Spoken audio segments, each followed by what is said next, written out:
আমাদের এই বিশ্বে 1943 সালে কম্পিউটার আবিষ্কার হয়েছে, আর 1956 সালে জন ম্যাকার্থি নামে একজন বিজ্ঞানী তিনি প্রথম আর্টিফিশিয়াল ইন্টেলিজেন্স নামে একটা গবেষণায় উনি তার কল্পনা রেখেছিলেন যে এমন দিন আসবে যেদিন বিজ্ঞান মানুষের মস্তিষ্কের জায়গাগুলিকে দখল করবে। আমাদের এই যে মস্তিষ্ক দেখছেন, এই মস্তিষ্কের মধ্যে 8600 কোটি নিউরন নামক স্নায়ুকোষ প্রতিনিয়ত কাজ করে যাচ্ছে, এবং আজকের দিনে এটা অবিশ্বাস্য না, বলছে বিজ্ঞানীরা যে মস্তিষ্কের সমতুল্যভাবে এই আর্টিফিশিয়াল ইন্টেলিজেন্স অনেক কাজ করে দিতে পারে। তাহলে বিজ্ঞান কোথায় চলে যাচ্ছে? মানুষের মগজ দখল করছে। কিন্তু বিজ্ঞান আজকে এই জায়গায় যেতে পারেনি যেখানটা দাঁড়িয়ে রক্তের বিনিময়ে পাল্টা রক্ত তারা উৎপাদন করতে পারে। সেই কারণে রক্তের চাহিদা এবং রক্তদানের গুরুত্ব রয়েছে। আমরা যারা এই সংগঠন করি, আমরা এই রক্তদান করার মধ্য দিয়ে আমরা একটা মানুষকে শুধু রক্ত দিচ্ছি তা না, যা বিলিয়ে দিচ্ছি তা হচ্ছে মনুষ্যত্ববোধ, যা বিলিয়ে দিচ্ছি তা হচ্ছে মানবতাবোধ, যা বিলিয়ে দিচ্ছি তা হচ্ছে ভালোবাসা, যা বিলিয়ে দিচ্ছি তা হচ্ছে আমাদের এই প্রকৃতিগত মানুষের মেলবন্ধন, যেখানটায় দাঁড়িয়ে হিংসা, বিদ্বেষ, জিজ্ঞাসার পরিবর্তে একটা সুন্দর পৃথিবী গড়ে তুলতে পারে। অনেকে আমাদের ঐক্যকে ভাঙতে চায়। মানুষের যে ঐক্য, এই ঐক্যকে ভাঙার জন্য প্রতিনিয়ত ষড়যন্ত্র, বিভিন্ন নামে সম্প্রদায়ের বিভিন্ন প্রচেষ্টা গ্রহণ করে তারা ঐক্যকে ভাঙতে চাইছে। আমরা সেই ঐক্যকে মজবুত করবো কি? আজকের দিনে যারা হিন্দু, মুসলমান, খ্রিস্টান, জৈন বিভিন্ন নামে মৌলবাদী চিন্তায় তার ধর্মীয় গোষ্ঠীকে সেখানটায় বিপদে চালিত করার একাংশ চেষ্টা করছে, সেখানটা দাঁড়িয়ে আমাদের কাছে হাতিয়ার হচ্ছে এই রক্তদান। কারণ এই রক্তদান আমাদের ঐক্যের বন্ধনকে তারা মজবুত করে। হাসপাতালে যখন কোনো রোগী ভর্তি হয়, যারা এই বাজারে বিভিন্ন ধরনের ঝান্ডা হাতে নিয়ে হিন্দু ঐক্য বলে, মুসলিম ঐক্য বলে, বাঙালি ঐক্য বলে, এবং ঐক্য বলার মধ্যে অপরাধ নেই, অন্যকে হিংসা করার কথা যখন বলে, তারা দেখবেন হাসপাতালে যখন ভর্তি হয়, রক্তের যখন প্রয়োজন হয়, তখন এটা হিন্দু না মুসলিম না ট্রাইবেল না বাঙালি এই রক্ত দিয়েছে তার কিন্তু হিসাব করে চলে না।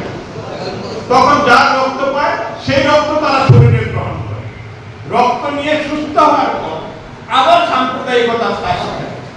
তো সেই জায়গায় দাঁড়িয়ে এই ধরনের অনুষ্ঠান আমরা যত বেশি করতে পারবো, তার মধ্য দিয়ে দাঁড়িয়ে মানুষকে একটা সম্প্রদায়ের মেলবন্ধনে আমরা গড়ে নিতে পারবো। সময়ের সর্বকনিষ্ঠ বিধায়ক, প্রাক্তন যুব নেতা, শহীদ কমরেড গৌতম প্রসাদ দত্তের ৪৪তম মৃত্যু দিবস উপলক্ষে আজকের এই আয়োজন। আপনারা জানেন 1980 সালে 18 সেপ্টেম্বর কমরেড গৌতম প্রসাদ দত্তকে দুষ্কৃতকারী সমাজ বিরোধীরা একটি রাজনৈতিক দলের ভুল মতাদর্শের শিকার হয়ে কমরেড গৌতম প্রসাদ দত্তকে তারা নৃশংসভাবে বিশাল করে বুড়িমা নদীর পাড়ে খুন করে। কিন্তু কমরেড গৌতম প্রসাদ দত্তের আদর্শকে তারা দমাতে পারেনি বলে ৪৬ বছর পরেও কমরেড গৌতম প্রসাদ দত্তের নামে রক্তদান শিবির হয়।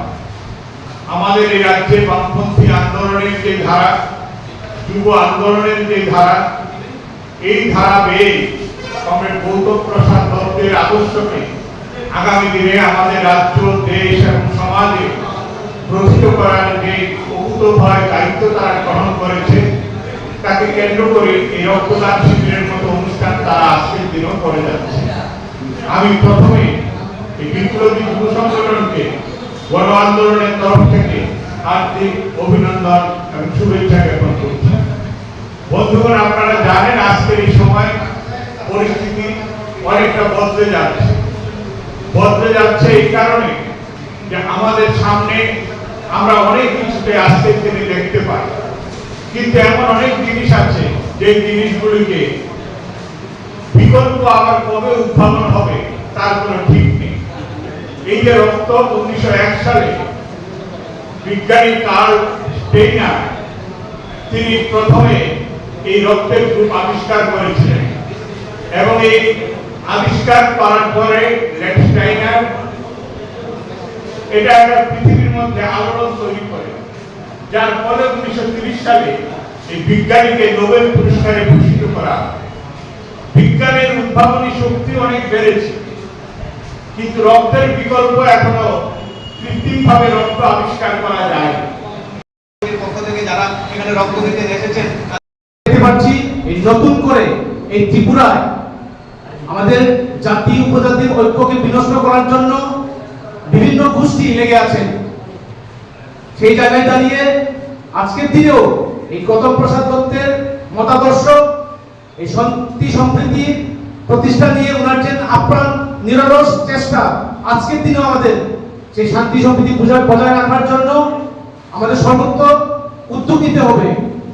কোনোভাবে এই ত্রিপুরা রাজ্যের জাতি উপজাতির মধ্যে ঐক্য মৈত্রী বিনষ্ট হতে দেব না। আমরা আজকের এই রক্তদান শিবিরের মধ্যে এই আওয়াজ তুলছি। কোন ধরনের আমাদের এলাকায় আগামী দিনে শারদীয়া উৎসব শুরু হবে। এই শারদীয়া উৎসবের মধ্যেও আমাদের প্রত্যেকটা অঞ্চলের প্রত্যেকটা ইউনিটের কমরেডদের চোখ কান খোলা রাখতে হবে। সেই বিভেদকামী শক্তি কোনোভাবেই যেন আমাদের মধ্যে ঐক্যের যে ফাটল সেটা তৈরি না করতে পারে, তার জন্য আমাদের চোখ কান খোলা রাখতে হবে। এই কয়েকটি কথা বলে আমি মাইকে ডেকে নিচ্ছি আমাদের বিভাগ রক্তদাতা রক্ত নেওয়ার জন্য যারা এসেছেন।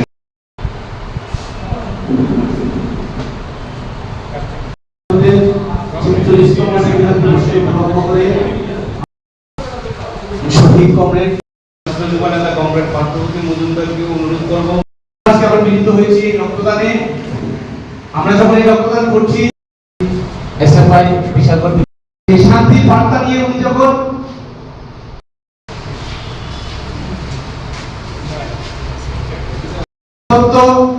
এই বিস্তর বিশালগড় এলাকা সবাইকে অনুরোধ করবো একে একে পুষ্পার্ঘ অর্পণ করার জন্য।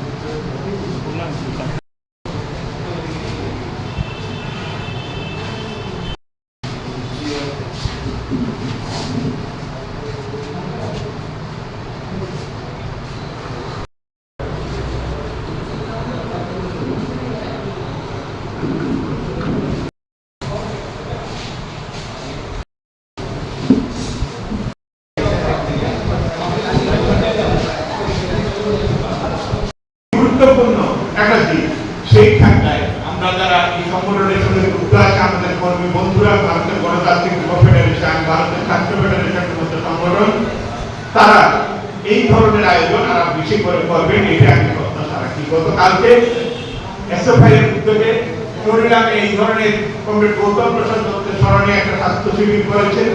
আজকে বিআইপির উদ্যোগে এখানে রক্তদান শিবির হচ্ছে। আগামী 18 সেপ্টেম্বর এই হল ঘরে কমরেড গৌতম প্রসাদ দত্তের স্মরণে হলসভা অনুষ্ঠিত হবে সকাল 11টায়। আমি সবার কাছে অনুরোধ করব, আজকের দিনে যে কমরেড গৌতম প্রসাদ দত্ত একটা নূতন সমাজ ব্যবস্থা করার স্বপ্ন নিয়ে পৃথিবীতে দরিদ্র মানুষের যাতে একটা শেষ হয়, তার দারিদ্রতা, মানুষ যাতে একটা সুখী সমৃদ্ধ জীবনের অংশীদার হতে পারে, এই যে ব্যবস্থা চেয়েছিল কমরেড গৌতম প্রসাদ দত্ত, শ্রেণীহীন একটা সমাজ, যেই সমাজের মধ্যে সব মানুষ তার খাওয়া পড়া থাকা শিক্ষা অন্য বস্ত্র বাসস্থান সবকিছুর নিশ্চয়তা এবং গ্যারান্টি সমানভাবে তারা ভোগ করতে পারবে, এই ধরনের যে সমাজের কল্পনায় কমরেড গৌতম প্রসাদ দত্ত তাকে বাস্তবায়নের দিশা নিয়ে নিজের জীবনকে উৎসর্গ করেছে, সেই শ্রেণীহীন সমাজ গঠন করার লক্ষ্যে আমাদের এই সমাজ পরিবর্তনের সংগ্রামে ইউআইএফআই, এসএফআই মতো সংগঠনগুলি, অন্যান্য শ্রমজীবী অংশের মানুষের সংগঠনগুলি তারা আগামী দিনে বামপন্থী আন্দোলনকে তারা আরো বেশি করে সংহত করে সমাজের মধ্যে একটা নতুন ব্যবস্থা করার জন্য তারা অঙ্গীকারবদ্ধ হবে। তবে এখন আলোচনা করার জন্য বিনম্রভাবে অনুরোধ করছি আমাদের আজকের এই রক্তদান শিবিরে আলোচনা করার জন্য আজকের শহীদ দিবসের